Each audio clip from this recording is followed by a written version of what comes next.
All right. Hello, everyone, and welcome to your Friday in July. Yes, absolutely. Very good. I don't have my applause button anymore, so I have to do it. I changed out mixer boards, and I just realized I can't hit my applause button. I don't have it anymore. I had to switch to this other one. It sounds better, but it doesn't have all the bells and whistles, unfortunately, that the other one had.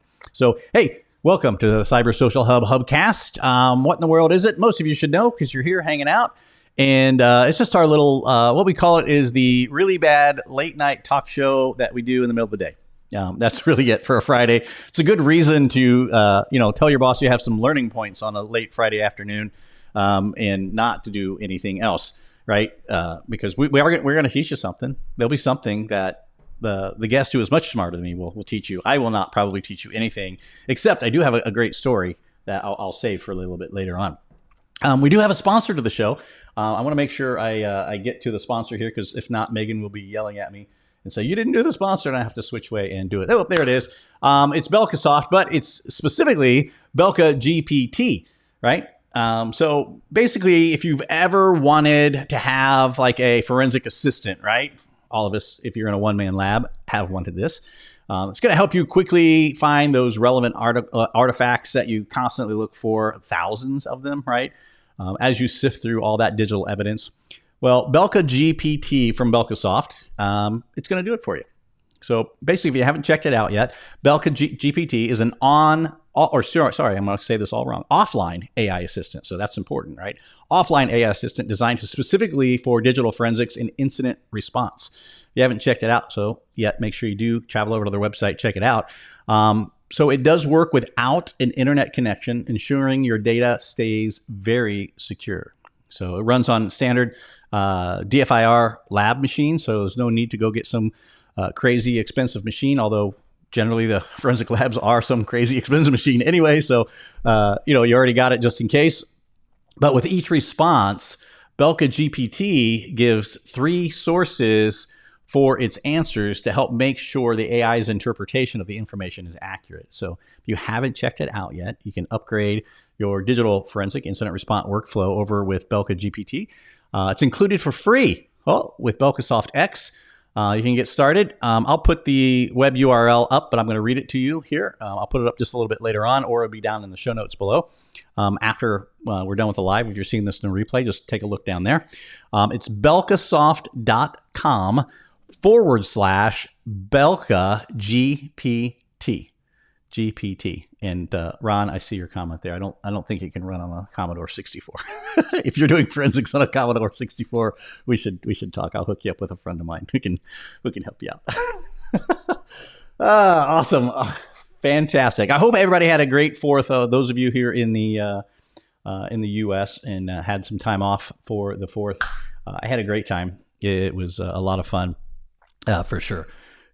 So hope. I got to spend it with my family, which I don't get many days off, and it was great, really great. With that being said, now I'm going to bring on our guest, and with the magic button click, there he is, Brandon. How are you, sir? Hey, Kevin, I'm doing well. Thanks. Good to hear, man. Now, you were on the show just beginning of last month, right? It was IASIS Was it IASIS? Yeah, it was. Well, that's why it was IASIS. So now that was April. Holy crap! Yeah. That was April. It seems like I just saw you. Well, we've seen each other since then. Oh, I did see you, right? In Wilmington. That's why I was thinking you were on the show then. You weren't. Yeah, it was we had you on at IASIS down there. Yeah. So, man, and it just surprises me that when I asked you to come back on, you're like, sure, even after that experience. So well, you promised me a 2:00 hour on a Friday where I could have an excuse to get away from my boss. So, but that hard sell. Yeah, that's how it works. Hey, you are the boss. Wait a minute. It's like me. I kind of am too. So all right. It's more for my staff. I'm tied up for an hour and I can't nag them. So it's a win-win for everyone. Yeah. Oh man. Hey, before we get started though, before I start grilling down into your personal life, where I make you, like who was it? Barbara Walters made everybody cry and reveal their deepest, darkest secrets, which I won't do. Don't worry. Tell everybody a little bit about Medex, a little bit about the company.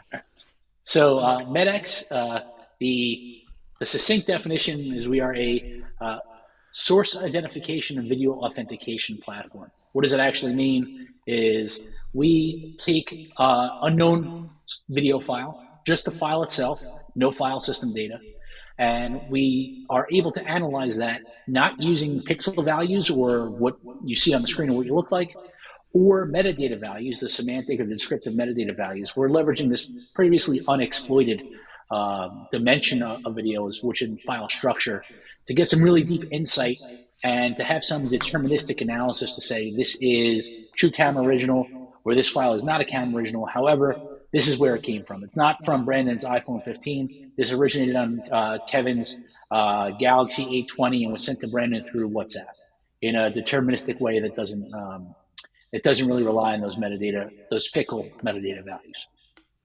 Right. That's pretty awesome that you guys can do that, though. It's a unique product. We patented the process, the core of our analysis. It's been in development for a while, and I enjoy it because we're looking at video in a way where it's data more as data instead of what my forensic eyes say. This is what the data tells us. That's awesome, and you looks like you got some fans in the audience too, or stalkers, one of the two. John Nelson says, "Long time no see." Yeah, it's a great tool. For all the way from All right. Well, all right. I'm kidding, John. I don't know you. I just make fun of everyone. Forever, yeah. Go ahead, Brandon. Sorry, I talked right over you. I said the bar tab is going forever. Now that John put in there, it's good to see John there. We went to grad school together at University of Colorado Denver at National Center for Media Forensics. Very cool, man. Very cool. Very cool. So not a stalker. We're safe. Good. All right. Life goes on. Very cool. So we were going to talk a little bit about, how to, I know obviously when I was doing investigations, which was a really long time ago, we didn't have the technology, obviously, that's out today and the ability to verify where something came from. And I know and I know some of these things Medex does, some of it does not, because you, hang on. I before I want to preface this, you're part of other organizations, right? I mean, you do other things, not just like a sales guy for Medex. I want to get everybody clear on this first. Full disclosure. Okay. Yeah. I despite the lack of hair, I wear a few different hats. I would say you'll get burnt if you don't. Yeah. Yeah. I've made that mistake before. Yeah. So the primary hat, my primary role is I am one of the co-founders of Medex Forensics, and I currently technically my title is the Chief Forensic Officer, which means really I'm in charge of ensuring we have a forensically sound product, stuff that is admissible for use in legal proceedings in court, making sure our users are supported to be able to do so. So I absolutely, unequivocally have skin in the game. I have the shirt on to prove it, that I'm not an independent person saying how great Medex is. I'm going to admit that I am biased. Right. I would say outside of that, I have a couple other roles. Probably takes up most of my time is I also chair the scientific working group on digital evidence, SWIG-DE, which is hopefully everybody that's watching this knows what it is already. If not, we're not doing a good enough job marketing. But I'll say that it is it's a standards development organization, a standard setting organization that has a ton of reference material for practitioners, for those that are providing digital forensic services or examining digital evidence. And that's made up by a group of federal, state, and local law enforcement, private examiners, academia, attorneys that come together and as a consensus body write those documents. Yeah, I would hope everybody has heard of that organization that's watching. Would hope, but you never know. Listen, we're a small nonprofit. It's not always easy to get the word out, but hopefully we keep spreading it, and the more we do, the more it spreads. Yeah, very cool, very cool, and that keeps you pretty busy over there, right? Yeah, we're growing and growing. Every meeting looks like we're setting a record for the attendance from the last meeting. The amount of documents that we're producing. There's a never-ending, flow of work. I always say, like, this isn't a knock against the fingerprint examiner, but that technology hasn't changed at the pace as mobile device examinations has in the past, 10, 15 years. Right. Right. I'm going to go ahead and put up there's the URL. I also put this in chat, and I'll make sure I attach this down into the show notes afterwards, because YouTube does this weird thing that it makes all the chat go away until, I don't know, it takes like an hour, and then it brings it back for whatever reason. Oh, really? Yeah, I don't know why they do it, but there it is. It's down below. So Cool. if you guys want to check it out. Thank you for that. Yeah. Now you do. With that, I kind of wanted to segue in some of the topic, and why we chose the topic that we did is because you've been talking a lot. You've been traveling around to a lot of different shows here just in the last 4 or 5 months. And you got to be at least like top airline status by now, right? Yeah, that's says it with my daughter frown. likes it when we get to get on the plane first. I said, this is the reason why I have to miss your softball game. Yeah. Right. Yeah. No, not a good thing. But no, I don't miss those days. That's why I can joke about it now and make fun of you. It's definitely a grind. It's a grind, but it's a needed one. You know, so definitely spend the last 4, 5, 6 months really talking. Most of my talks have been on AI, generative synthetic media. Yeah. Can you explain a little bit what that is for those? Maybe there's some new folks out in the audience that. And what you just said sounds like a science fiction movie, which would be a really good one for that matter. But yeah. All right. So over the last, I would say probably the last year, I think everybody's the explosion of, ChatGPT and generative AI tools like DALL-E, Midjourney, Runway, the announcement of Sora by OpenAI, who makes ChatGPT, has really exploded. But really, what is it? When we're talking in terms of, and particularly what our research is, and our role in this big environment at Medex Forensics is about detecting, not so much. Well, people want to hear about the detection of what is generated from AI, and what exactly is that? That's basically using a generative AI algorithm. So basically, somebody would train an AI model. So I feed it data. And I basically tweak settings. First off, I'm way oversimplifying this, but no, you're speaking to me. Remember that. So you're doing a very good job. Keep that up. At a very high level, I feed this model data, and I then tweak settings so it starts producing things that I think would be accurate, or what I would want to see is probably a better way of saying. But in doing so, and automating using some machine learning or some generative artificial intelligence, the more data I feed, the more I tweak, the better the AI gets, and probably the less I need to tweak, and it could tweak itself. So if you take nothing else away, that's really, the further you go, in theory, the better the model should be. It's not always that way. But as opposed to back in the day of 2023, people, if I wanted to manipulate a video or an image, I would go to a tool like Photoshop, and I would have to know how to use Photoshop, and I would have to be able to, edit and be able to splice, and it would take me hours upon hours, unless I'm really skilled producer or editor, to make these changes. And what we found is now it's kind of democratizing that to a degree, where I could put this technology in the hands of a layperson, have them type in, put a mustache on Kevin's face, and then a mustache would miraculously appear. I haven't seen it done live yet, but maybe I'll come back if the technology gets to that point. We'll be able to get that for. Yeah, I have to agree. Like, these tools like Photoshop and the editing tools are not exactly, unless you're in them every day with a high proficiency, you're not going to be able to get a good result. At least that's my experience. Right. I can draw a flower and paint. That's about my skills. Exactly. And at a higher end, so we can use this AI to take the human interface out of that and to produce some hyper-realistic results.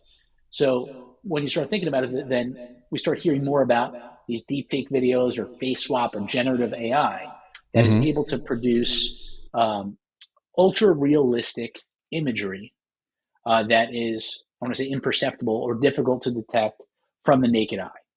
So that's really the background of what AI or generative data is.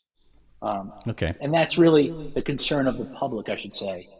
And it's an important distinction, the concern of the public over the past year as we've been inundated with, presidential election coming up in November.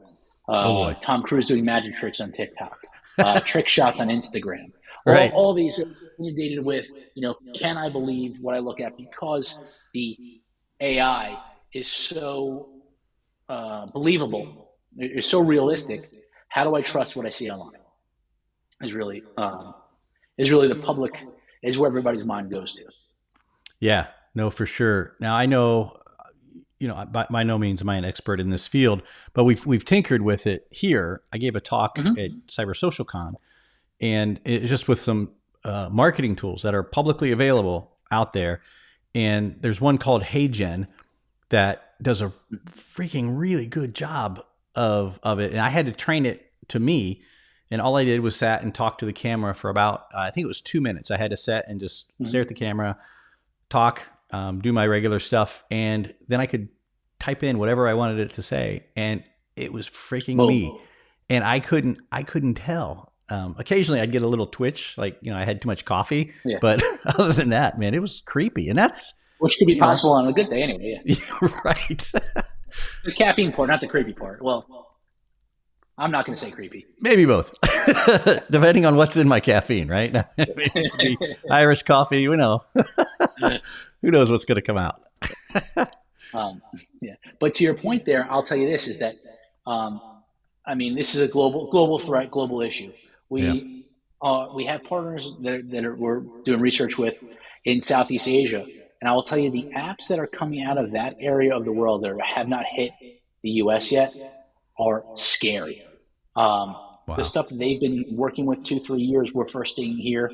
I start seeing the videos that they're generating on apps that are widely used amongst like teenagers there, and we have never heard of. They're not in English, and the results are ultra realistic. Wow, that's scary. There's some people that can do some. Oh yeah. I'll say this though, and only because it's a topic a lot of our talks, but being this is the Cyber Social Hub, and we're forensic investigators or digital investigators here, is that our need is actually a little bit different than that, right? And this is what I like to highlight, especially in a lot of the talks that I do, is that everybody wants to think about the Pope wearing Balenciaga, Princess Kate, is that her online or is that a deep fake? Right. The stuff in presidential elections. Listen, we as forensic examiners, digital investigators, we deal with acquired evidence. We don't deal with, can I look and believe something that I see online? We deal with, all right, here's the data, and this is how I deal with that data. We're not. Right. I don't think anybody's gone to a live website in a courthouse and said, all right, this is the website where these drugs were sold on. Let me pull it up right here for you, and this is my evidence. Probably not the wisest way to start presenting evidence in court. And I wouldn't do that with video evidence that way that appears online either. So we deal with acquired data, which and data provenance and authenticity the same way the federal rules of evidence apply to any other photograph or image evidence. But with that even being said, our judges, our juries, those that are expected of us, the ones that are evaluating our testimony or ability to introduce this evidence in court or to evaluate it, they're the ones that are also inundated with this, hey, you can't believe anything you see online, everything's very easily to be manipulated. So that's why we have to work on solutions for use, not in the, is this real or not, is this basketball shot real or not on Instagram, but the evidence authenticity space, when we start putting evidence into court, because there is an absolute difference whether I could trust this, Instagram reel or whatever, TikTok, and can I take this video evidence I have acquired and introduce it into court? Right. And how hard is it to detect, like, something that was, if it's really good, obviously, not, I've seen some AI that's just horrible, right?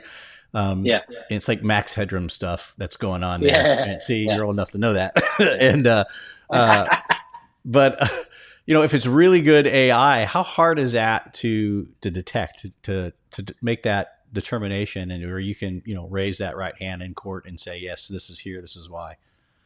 So from our approach, our patented approach at Medex, Um, I'll explain a little further about that because that's integral into this.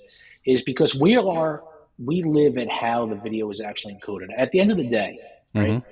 If I want to make a deepfake video here in New Jersey and send it to you in Ohio, I have to send you an MP4 file, let's say, right, or an MOV. Right. Let's stick with the MP4. I got to send you an MP4 file that you can open and play. Um, so I have to not only train my models, that's all great, fine, and good. At the end of the day, I need to encode that. I need to take the pixels that I want to display on the screen. I need to put them into ones and zeros in an MP4 file, or I need to build that MP4 file. Right. And to be able for me to send that to you, there needs to be some kind of format specification or some rules. In this case, it's called the ISO-based media file format, but it's really the rules for building MP4 files. And the rules for building MP4 files say inherently based on two concepts. One, that everything all my data has to be contained in what they term boxes. So now imagine these digital boxes. And to me to build the file, I need a whole bunch of information, not just what I see on the display. I need to know things like what is the resolution going to be? I need to know what rate am I playing this back at, aside from all the information I need to make the shirt I'm wearing black, the shirt you're wearing blue to represent that. All those information are stored in separate boxes throughout the video file. So ones and zeros, boxes of ones and zeros. Mm-hmm. Now, the format also says is that while I have to store it that way, it's very flexible in which order I use those boxes, or which boxes I decide to use. So take this back to my deepfake encoding. I built the most brilliant encoder. It took me years to do. I have the absolute best, most realistic deepfake video that I can encode.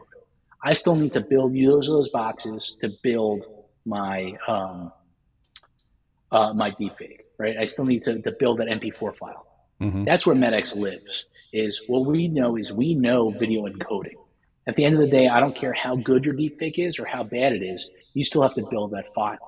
Now, an Apple iPhone builds differently than a Samsung, which builds differently than Adobe Premiere Pro, which builds differently than Camtasia. And that builds differently than Runway, Dolly, that's crazy. Any other deepfake encoding tool, because it's either hardware-based encoder or software-based encoder. And because these are digital encoders, we're able to start going back through provenance chain generationally, where we're able to start really identifying basically a fingerprint of the encoder to identify brand or model. We're never going to say this is Kevin's deepfake encoder or Kevin's cell phone. We could go back and just say this is consistent with Runway deepfake encoder deterministically, because we know that Runway encodes like that. And we know that no other camera in the world that we've seen encodes like that. It's an important distinction that we've seen. So the other aspect of what we're doing is we built a 70,000 file plus reference library of known encoding, so we could take that unknown encoding and compare it to it. So the user can't control the encoding of their device or their software at that binary level. So, which is good for us because we know outside the user control, we could take and compare and understand what's going on. Yeah, and that requires you guys to have like massive database then of known devices, known encoding. Yeah. Yeah, that's one of the strengths. I mean, we have, I would say, the largest database of video encoding in the world with known ground truth data. Wow. Now, do you get to buy all those cameras yourself and then play around with them, or? So, So what you don't see is now we have a lab in our headquarters in Madison, Wisconsin, where and of those 71,000 files, I should say this is that we've created the vast majority of those in-house. We have a trusted partner for some of them. We have. If we could vet them from a user submission, like we don't take them from the internet and say, oh, that looks like a Canon VB40 camera, and we're going to take. We're answering serious questions here. We can't get that reference library creation wrong. So we have a lab there. We have people that specifically work on reference library creation. We have a library of devices right now. I think it's over 2,500 individual devices that are in the lab consistently being added to. That's pretty stinking awesome. All that stuff. I mean, it's pretty cool. Yeah. That takes I'm not gonna lie. Geek out a little bit. Yeah, it's pretty cool. Yeah, that's really cool. Brett has a question. Yeah. Let me make sure I get this here back up on the screen. Yeah. There we go. He says, how difficult is it to identify a 2 or 3 second manipulation in a real video, such as changing of a spoken word or something like that? Okay. That's a good question. So what we're doing in Medex, since it's at the encoder level, we will deterministically say, so let's say if I take let's say a 3-minute voice memo on my iPhone, and then I trim out 2 seconds out of that on my iPhone, we're going to say structurally, deterministically, regardless of what the metadata says, that second file A is my original, file B is my trim. We'll be able to deterministically say that file A, absent what metadata says, original, file B, absolutely trim, deterministically, because those either match or they don't to the encoding of a trim, whether it be video or audio, or in a third-party tool or on a device. We won't be able to say, and just as a limitation, because we're dealing with the encoding, we're not going to say at 6 minutes and 32 seconds, 3 seconds were removed. We talk about this in our training class. There are ways to help kind of discern whether, especially in trim files on, let's say, on Apple devices, whether the trim happened at the beginning, at the end, in the middle. And there's some really good papers that are written on that to use some metadata values. And we talk about some ways to trust our metadata values. We run specific, I would say, dozens of logic-based tests to make sure nobody has edited metadata from a hex editor, not from a software application, to trust that. But yeah, but yes, we're absolutely able to deterministically say, this video file has passed through Premiere Pro, the most popular editing tool in the world, but we're not going to say it was changed at frame 6,952. We can do some additional work with possibly some XMP data, let's say in a Premiere video, to help that out. But yeah, that's pretty much how analysis would go. That's awesome. Now, I'm going to throw some different questions up here. Let me get Brett's thank you up there. Thanks for that. Thanks, and so let me throw a scenario because my brain's racing here like crazy. Does this apply if we're dealing with the original video? So if it's been copied and the format changed, isn't that codec then being changed? Again, I'm not that familiar with it, so no, I'm sure somebody else is kind of running through their brain too. Yeah. So yeah, it's a great question. When you said scenario, I thought you were going to be like a train leaves Ohio at 65 miles an hour. And train. No, that I can handle. So interesting point what you just said. First off, especially in the realm of synthetic and authentic and AI generative media. Right now, going back to that really quick, the threat, as I see it and we see it with our users, is really less about detecting AI and generative media in the legal atmosphere, in the legal space. And it's entirely more about proving authenticity, proving originality. We're seeing this time and time again, increasing time and time again, challenges to evidence admissibility because opposing counsel is saying that image, that video is a deepfake. The most particularly, at least particularly disturbing to me, are in ICAC and CSAM prosecutions where the defense is that video is not real. That is a synthetic generated video, and you can't convict me of this crime because that's not a live victim. And that isn't a challenge so much to the weight of the evidence, but it is of the admissibility of it, because the argument, and obviously I'm not a lawyer, but if I understand at least at a higher level, is the argument to the court is that the video file is not what it purports to be because it is completely generative, completely synthetic. And the courts are not to say that they're entertaining the motions to the point where whoever's tendering this evidence has to go through additional steps to prove the authenticity of it. Whereas in the previous years, it was a lot easier to admit that based upon we wouldn't have that ability to really easily change it. We're seeing that not only, and we're seeing in regular criminal cases too.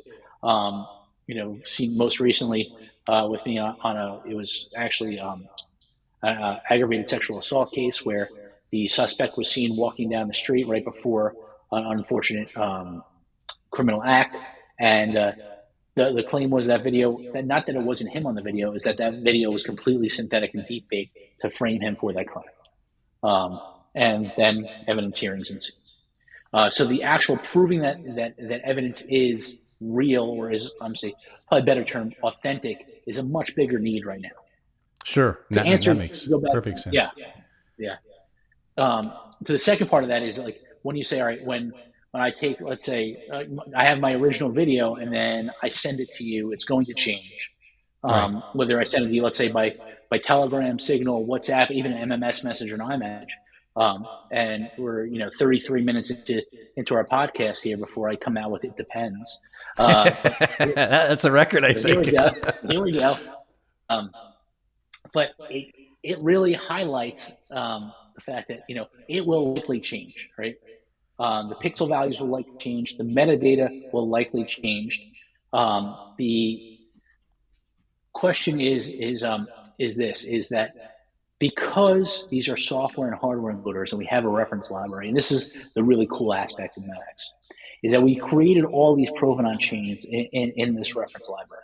So I know that let's say I send a Samsung Galaxy S9 video from Kevin to Brandon in Telegram. Mm-hmm. Let's say then I'm caught up in some kind of criminal act. Somebody seizes my device, full file system acquisition, acquired parse data. We found this video and we want to know where it came from. Outside of any file system information, Medex will say, and outside the metadata, Medex will say that this is not a camera original video to Brandon's phone. This is was last touched by, what did I say, WhatsApp or Telegram. This is last touched by Telegram, but it originated on a Samsung S9, whatever I said, video. So even though the metadata will show no values that say Samsung S9 or anything on there, because we know what structurally, at a binary level, we know what an S9 video that is transmitted through Telegram looks like at that structural level, and that S9 transferred through Telegram looks different than iPhone 7 transferred through Telegram. It looks different than S9 transferred through MMS message, because each one of these leaves its own, and my colleague Bert likes to use the term tool marking, and it's a really great analogy, is that every software encoder leaves some kind of tool marking on our device, on our evidence. So we're able to start really getting some really deep insight and going back through provenance chain, through generation, based upon that file structure, even though the metadata is brand new. Not that it's been stripped, not that it's been removed, but it's actually a new video file, which is a completely separate topic. That's awesome. Holy crap. I don't have even thought of that. I don't know if even some of our audience has even considered some of the things that you just brought up. That's pretty amazing stuff that you guys have built.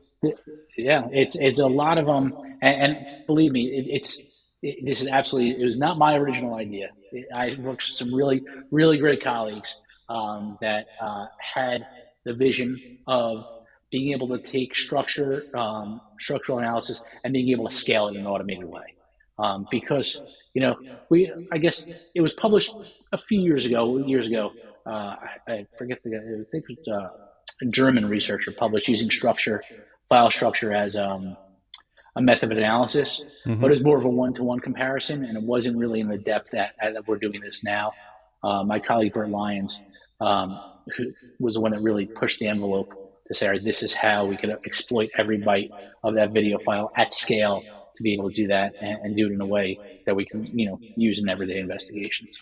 Wow, that's pretty amazing. I'm going to pop up your website here. Man, if I lost it, I put it in chat a couple seconds ago, and there it is, right there. So if you guys want to, because you had mentioned that you guys have some training classes, which I see here on the website. Here again, we just finished one this week. Yeah. Oh, did you? Yeah. Very cool. Oh, there's your face right on the website.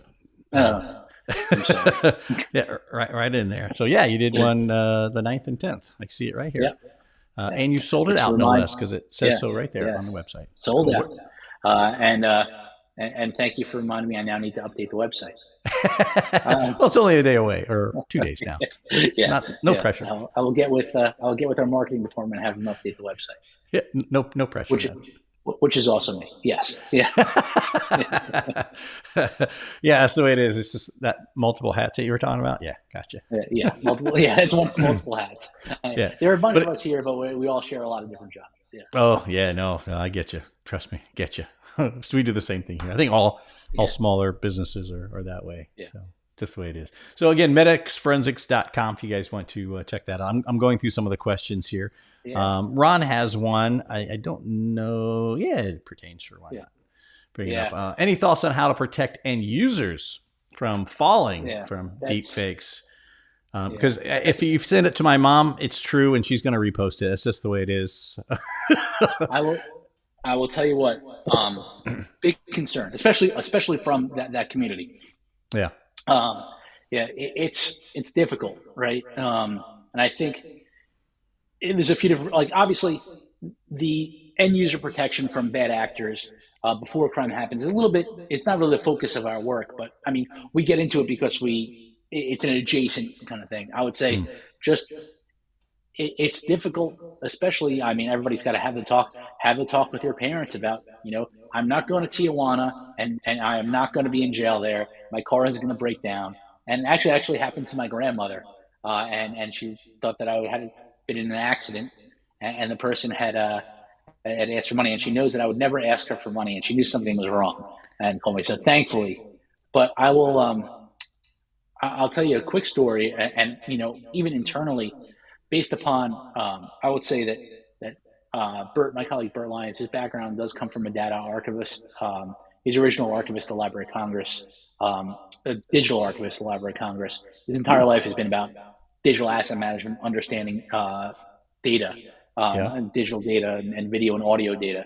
And that's really, when I first met him, I'm like, man, this guy knows far more about video and audio evidence than anybody that I've ever met in the law enforcement or government space. But coming from that standpoint, data security and hygiene has always been, something that's been really forefront here at Medex Forensics. Aside from the product development and everything else, so months ago, months and months ago, we have. I'll tell you how we do it here. Is we have a password management system, right? Like many agencies or many organizations do, probably more on the corporate side than the government side. But it's developed a policy that says and I mean, we're not a huge company, right? But it says if we if Bert ever reaches out or anybody ever reaches out and asks for you to transfer funds or do anything odd, we'll have, a daily passcode or an updating passcode within the password manager. Go to your password manager, see what the passcode is prior to doing anything else. And, me being cavalier about many things in life, I was like, all right, that's cool. That's Bert the librarian going overboard again, but,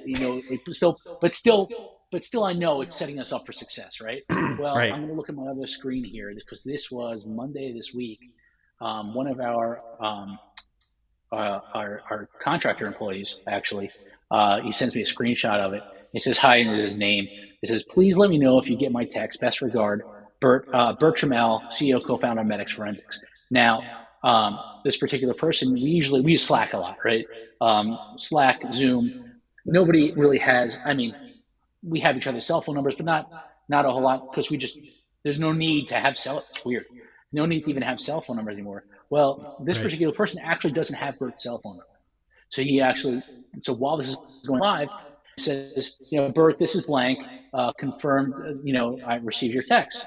And then basically the next text is, I'm in a conference call meeting. I need you to handle a task for me and let me know when you're available. Yeah, I'm available, ready. And it says, we have a few clients who want to compensate with some gift cards. Can you confirm if you can get the cards at a nearby store? And the immediate response from the guy at Medex is, yes, what is the passcode? And the conversation went dead right after that.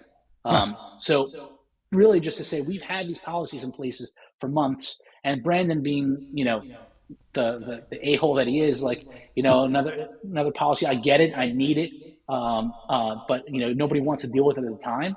But absolutely, if this story isn't hammered home, to have these checks in place because these scams are getting more and more complex. Yeah. This could have very well easily been a phone call. hey, hey Kevin, it's Brandon. I need you to just pick up some gift cards really quick. I forgot this, this big client we're supposed to send something to for their birthday, and then we're off to the races. Yeah. That's crazy. Yeah. Now I found, Yeah. while you're explaining this, I don't know if this is the right video or not. I'm really, really hoping it is because I'm going to show it right now.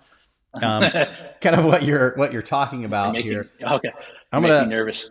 oh, I'm even more nervous because, I'll get the strike from YouTube. But let me switch over to this here, and it should be me here, and hopefully we can still hear each other. Okay. You see me there on the screen, right? Yeah. Okay, here we go. I'm going to hit play. Hopefully the audio comes through on this okay as well. So let's take a look here.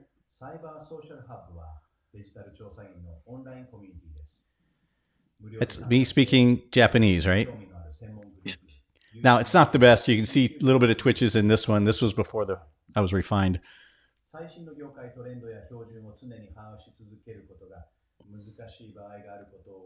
I can't even order from at the sushi place. So, listen, it's important to highlight. Like the other part is like there's a lot of great uses of this technology, and you just highlighted one. We could be having this conversation in completely different languages, but I could hear my native tongue in my ear and yours in yours.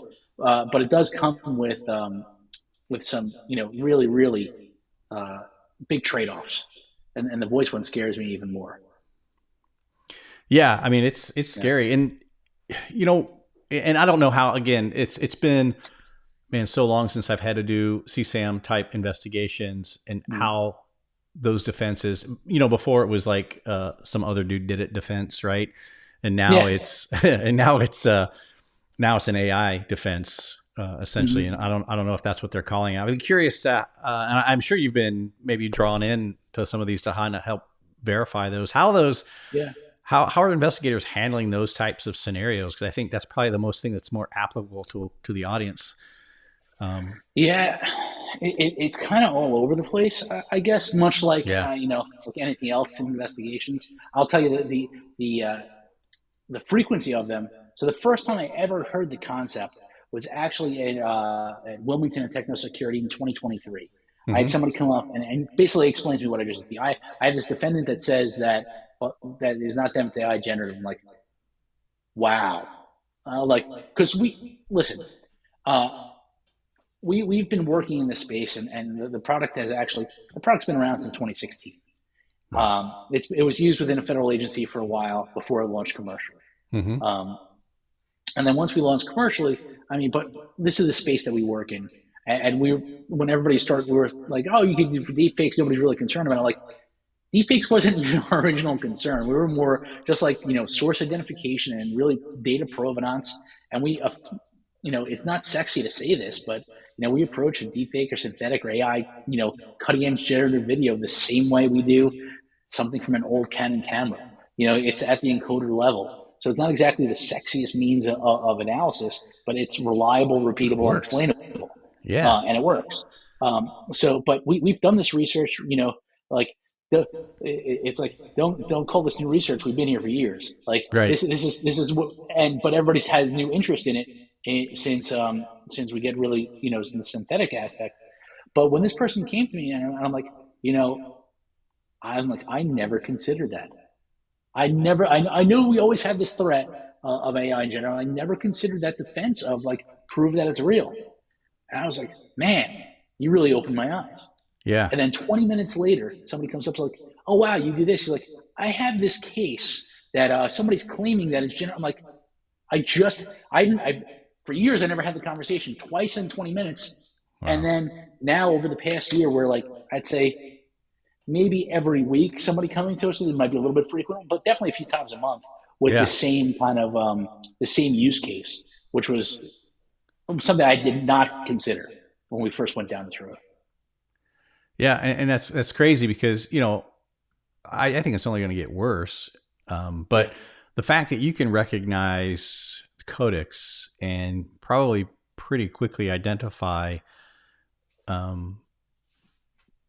whether it's a concern or not, is a huge step forward, I think, in the industry. Yeah. Huge. Yeah. And just to clarify, it's not so much because I know this. I see the names that are popping up here, and I don't want to yell that in the background from my colleagues in the video and audio world. That it's not so much the codec we're picking up on; it's everything else.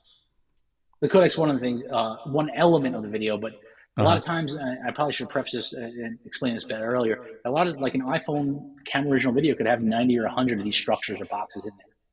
One of those Wow. boxes would be where the codec lives, let's say, where the codec information lives, I would say. Mm-hmm. Yeah. So you're I can't even. I'm trying to wrap my little tiny gerbil running around in my head right now, who's screaming at It's me. such a it's a new Yeah, concept. It is. Yeah.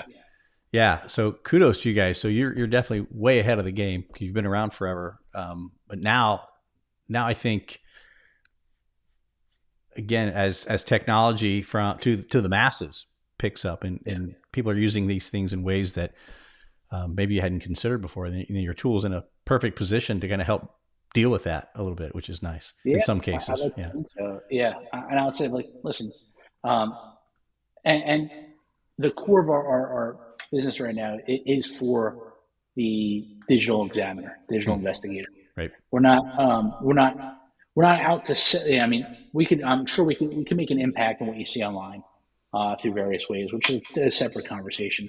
But our core focus is on a true forensically sound product for use in legal proceedings and use in court and use in forensic exams that's reliable. We're Right. not taking a guess at, is this what post online, is this real or is it not? We're producing forensic results here, and I think that's a big difference as we Huge. start seeing Yeah. a lot more people trying to get into the deep fake space. Is that, which there definitely there's a need for the prevention of disinformation online, and a lot of people see opportunity there. But we're built for forensics, different thing. Yeah. Yeah. Yeah. No, absolutely. And kind of, can you give me a scenario of where your tool will be perfect in the forensic world, and how an average investigator, say, I came from a fairly not really a small agency, but I mean compared to like Mm-hmm. a major city, it was small. How Yeah. someone like myself could have utilized the tool or can utilize the tool today? Yeah. A few different ones. I would say, predominantly the ICAC and the CSAM investigations is, we have agencies um, that are running every acquired video file of potential CSAM through Medex. Because what we're doing now is, let's say you know, cyber tip, search warrant, not to talk, whatever it is. I have acquired data. I've identified, let's say, 50 videos of potential CSAM, run through Medex, and it says, all right, of these 50 videos, these 5 are camera original, just at scale without having to look at anything. Now, without really doing a deep dive forensic analysis or at scale, we're really starting to scan for camera original production, manufacturing on a device. And a lot of times, Hmm. what we've seen, and some of the biggest wins that I'm proud of, is we're identifying production and manufacturing where it would never have been charged before. Particularly screen recording of chats, internet chats. Biggest one that we saw initially was it was an Omegle chat, it was a screen recording, but it was done in such a way that it took out, what didn't look like an Omegle chat. It looked like a downloaded video Hmm. onto a device. When that video was actually created on the device, that was the first time that video was actually captured, and then subsequently was going to be shared. We don't know if it was really shared after that. I don't know the follow up to that, but we're able to identify, like, no, this is somebody producing. This is the difference between charging somebody the possession of 5 videos versus production of 5 videos, Right. which we typically don't charge that often, and we should. You know, uh, from there, and even cyber tip triage. On the other aspect, we have a lot of users, um, and I'll call it out by name just because the huge market dominator, public evidence submission portals like Axon Citizen. What used to be called Axon Citizen, I think is now Axon Community Portal, or Hmm. where somebody I could send, and this is a really really super cool feature. As an investigator, I could send a text message to a victim, a witness, and say, here's a text message that's linked to this case number automatically. Click this link, upload your video, and automatically goes to evidence.com. I can review it. Which, unbeknownst to probably the definitely the officer sending it out there, and definitely the person sending the video, is that video when it gets sent to evidence.com through, and it's not, and believe me, this is not an Axon thing at all, right? Not at all. This is, let's say, an Apple. It's an iPhone process when it interacts with my stored camera roll and my mobile, my Safari web browser or Chrome, whatever I'm using. It changes the video, and it changes it in such a way that it obfuscates, it hides the fact whether that video file has been edited or it is the original. So I could take a video, a 5-minute video, I could trim the first minute off of it, I could send it through evidence.com through that link, and there's nothing in the metadata that the actual metadata values that you'll be able to look at, and you will be able to see at all whether you have the whole video or not. Right. Structurally, Medex will be able to detect that. Medex will be able to say the structure at the binary level, where that those boxes are organized, are completely different between the true original and the trim, regardless of what the metadata says. That's concerning to me, as for our law enforcement officers. Yeah. Yeah. My biggest concern is somebody goes up in the witness stand and says, "All right, here's the video of the incident," and the first question asked them is, "Where's the rest of it?" Yeah. The other aspect of that we see also is a lot of if somebody opens up the public submission portal, let's say at a critical incident, say, "Hey, everybody submit these videos to this website or use this link," and what happens is that we've seen from our users that somebody sends out a link, they open up a portal, and inherently you get, let's say, 5, 6, 7, 8, 10,000 submissions. 98% of them are anime, 2% are cat videos, and like 0.5% is evidence. But how do you actually go through and triage all of them? Right. We're able to run at scale and identify what's cam original, what's been downloaded, what's been edited, to get some actionable intel from that pretty quickly. No kidding. Yeah, and that's outside of just the general, I want to make sure my evidence gets into court and my authenticity aspect of it as a check and balance there. Right. Ron had a clarification question, and I kind of got one too here. I'll pop it up on the screen here so we can have it. He's wants to clarify so the video is getting transcoded when uploaded, or what's exactly happening? So I know Ron understands the nuance of it's so the pixel values will remain the same. So it's actually getting rewrapped. So the container is getting recontainerized. So imagine this way. Let's say I have I don't know, use another box example. Let's say I have a bucket that's holding my video my video data. All right. And when it goes up to evidence.com, the video data that's in the bucket's the same, but the actual bucket goes from, let's say, the orange Home Depot Homer bucket to a blue Lowe's bucket. But in the process, it removes any ability for you to tell if that blue Lowe's bucket was the original or it originated in an orange bucket first. That makes sense. Is that a good analogy off the fly? Now that's explaining to me, because I literally was just at Lowe's prior to this broadcast getting picked up on new screws. So I appreciate that. That's a great analogy. Even Ron, I got it. All right. You made some things click. Bring it down to Home Depot and Lowe's type explanations. We'll get it every time. I like it. Awesome, man. And I totally forgot, and you guys have pretty much been doing it there in chat, is if you have a question for Brandon, please put it into chat. If you're on, we can see YouTube for sure. X, Twitter, is hit or miss. Sometimes we see those questions or not. LinkedIn doesn't allow the API to come back. Just yell at Microsoft for that one. Don't know why they don't open that API up. But we can see Facebook questions as well. But come over to the home channel at YouTube. You can see the rolling chat that's happening here during the live broadcast. You can actually watch it in replay too. Put your question in, ask Brandon, and don't make it too difficult where I don't understand what in the world you're talking about. But he's going to do a great job of explaining it to you. Man, I just realized, holy crap, it's like 4 minutes till the top of the hour. And man, how can, I don't want to give your email away like on open internet because, all right, if you don't care, then, a way to get a hold of you. Now, obviously you're in Cyber Social Hub as well. Yes, I am Cyber Social Hub. I will tell you that my email, you can drop in there. It's Brandon@medexforensics.com. The exclusive to the Cyber Social Hub viewers is if you the running joke is we have to fix our phone tree. So 98% of the time, if you call the Medex office number through the phone tree, you're going to come to me anyway. Um, that's like the running joke. You're always going to get to me somehow. We'll update that. But yeah, so email Brandon at medexforensics.com is likely the easiest way. You shared our website before. I'm on LinkedIn, and it's probably the easiest ways to get a hold of me. Yeah. Yeah. Okay, cool. You just never know. I don't want to put that out there and you get, Ron sits around and it's summertime. Maybe he's having a hurricane or some kind of smoothie drink and he decides to message you at 3 a.m. and keep message you at 3 a.m. and then message you again at 3:01. And and probably by 3:10, I'll probably answer.